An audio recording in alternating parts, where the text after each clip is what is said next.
Cane's storyline is developing at a faster pace than any in Power Book 2 Ghost and will take many twists and turns in the next few episodes with the GTG crew, with Brayden's relationship with Monet and the Tejadas, and could 2-Bit be involved in Cane's storyline in some sort of way? I'm talking all thing Cane Tejada, so welcome back to MovieBot. Let's talk Power Book 2 Ghost and Cane Tejada.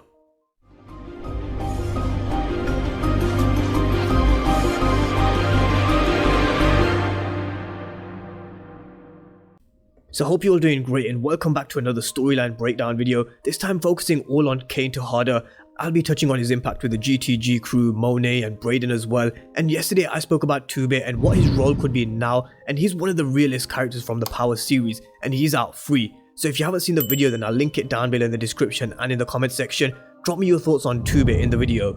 And if you're new to the channel and you haven't done so already, then remember to smash the subscribe button. But let's talk about Cane Tejada, because Monet and Lorenzo have certainly been treating him differently to Dru and Diana. We've seen Monet have a specific position for Cane throughout the first half of the season, and it looks like he's had enough. He's had enough of playing this position for Monet, and he started the rebellion, and it's only going to get worse for the Tejadas and for Cane from here. And I've previously questioned whether he's Lorenzo's son. Courtney Kemp has come out and said that he is definitely Lorenzo's son, but there just seems to be something not quite right there between Lorenzo, Cane and Monet. Now if Lorenzo is his dad, then what if Monet isn't his mother? And quite a few of you guys have mentioned this in the comment section, because I touched on it very briefly in my review and recap video of the episode, that the choice of words from Cane when he was speaking to Monet at the end of episode 6, saying they're your kids not mine, referring to Diana and Dru, and the choice of words from Lorenzo when he had Cane beat when he went to visit him was interesting. I stopped short of going into detail in my previous video because I wanted to dive deep into this storyline a little more. Now I'm beginning to think that we could have it the other way around, where Lorenzo is actually his father, but Monet, well, she might not be his mother, considering the words that were spoken from Cane and Lorenzo, especially Lorenzo. Lorenzo said to him, "Don't you ever put your hands on my wife again." And this is such an interesting choice of words from Lorenzo, because if I was Lorenzo and I found out that he hit Monet, accident or not, the choice of words I would use, or the most natural choice of words in that situation that would come out of your mouth, is, "Don't you ever put your hands on your mother again," not wife. And on top of that, Lorenzo saying what he said, we had Cane who said to Monet, "They're your kids not mine."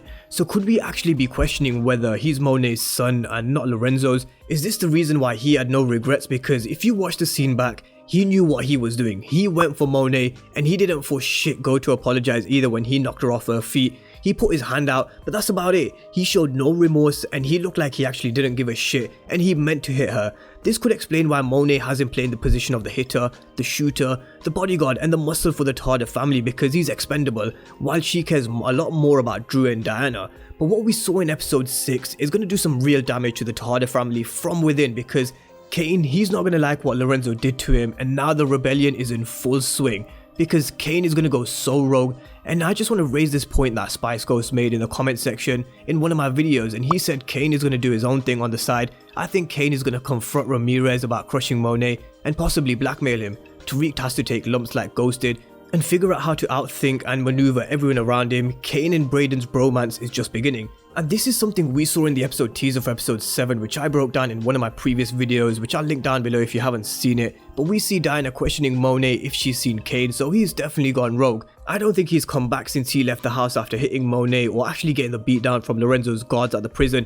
But we see him talking to Ramirez in the teaser, saying Monet's pushing him out and who's next, referring to maybe Ramirez being next. But I don't think so. I don't think Monet would push Ramirez away because he protects her on the streets. He gives her the heads up when things come up on the cops' radar. I think this is just Cane trying to use Ramirez against Monet, and I don't think this is the only thing that Cane is going to be doing that will be going against Monet. And the next is the GTG crew. I referenced this picture in my episode 7 teaser breakdown video, where he could actually be linking up with not just Brayden for this lick, but the GTG crew as well, and he may go to them because he probably thinks he can run the GTG crew and be their leader. But I don't think Lil Guap will forget that beatdown that Cane gave to him. Working with the GTG crew is so risky for Cane, because I think this is what could come back to bite the Tejadas and could really result in a deadly consequence for one of the Tejadas, because Lil Guap for sure will not have forgotten the beatdown from Cane.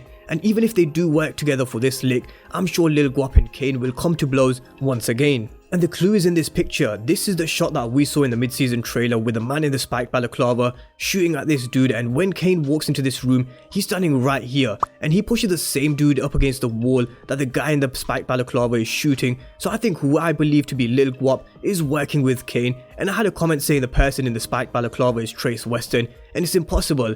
Trace Weston in this spiked balaclava wearing this gilet, this is the same one that Lil Guap was wearing in the first half of the season. I don't think it's Trace Weston, and just look how confidently this guy took the shot in the mid-season trailer. Do you really think Trace Weston would be that confident to shoot a piece after what we saw of him in episode 6 getting the beatdown in Queens? There is no way this can be Trace Weston, and my money's on Lil Guap. I personally think Cane and Lil Guap could be working together as well as Brayden. So let's go on and move on to talking about Cane's relationship with Brayden, and it's going to develop even further in the next 2-3 episodes, and this is one I'm looking forward to seeing because he'll probably have Brayden join this slick, and who I think this character behind Cane is right here in this image. We're going to see Brayden behind a piece for the first time, and Cane is to Brayden what Kanan was to Tariq. He's going to show him the ropes, and Brayden is going to get the thrill of his life. And how will Tariq feel about Brayden working for Cane? I think this suits him just fine because he can manipulate this situation, use it to his advantage, and with the use of Brayden, maybe get control of Cane and use him against the Tejadas to maybe get control over their organization. But with Tariq, he looks like he's got way too much on his plate to even contemplate making a move like this. He's got Zeke's work to do as well as his own, orders coming in thick and fast through the Course Correct app, and soon he's going to be facing questions from Jabari. And well, what about his missing gun? Because I've mentioned this before, I would be extremely disappointed if Tariq did not realize that his original piece that he picked up from one of Tommy and Ghost's old dead drops is missing, and I hope they'd address this in episode 6, but they haven't. I hope they do address this because you can't just have a gun go missing and have Tariq not realize or question it at all. So this hopefully will pop up at a later date. Now I hope so anyway, because this is something I feel they have to address.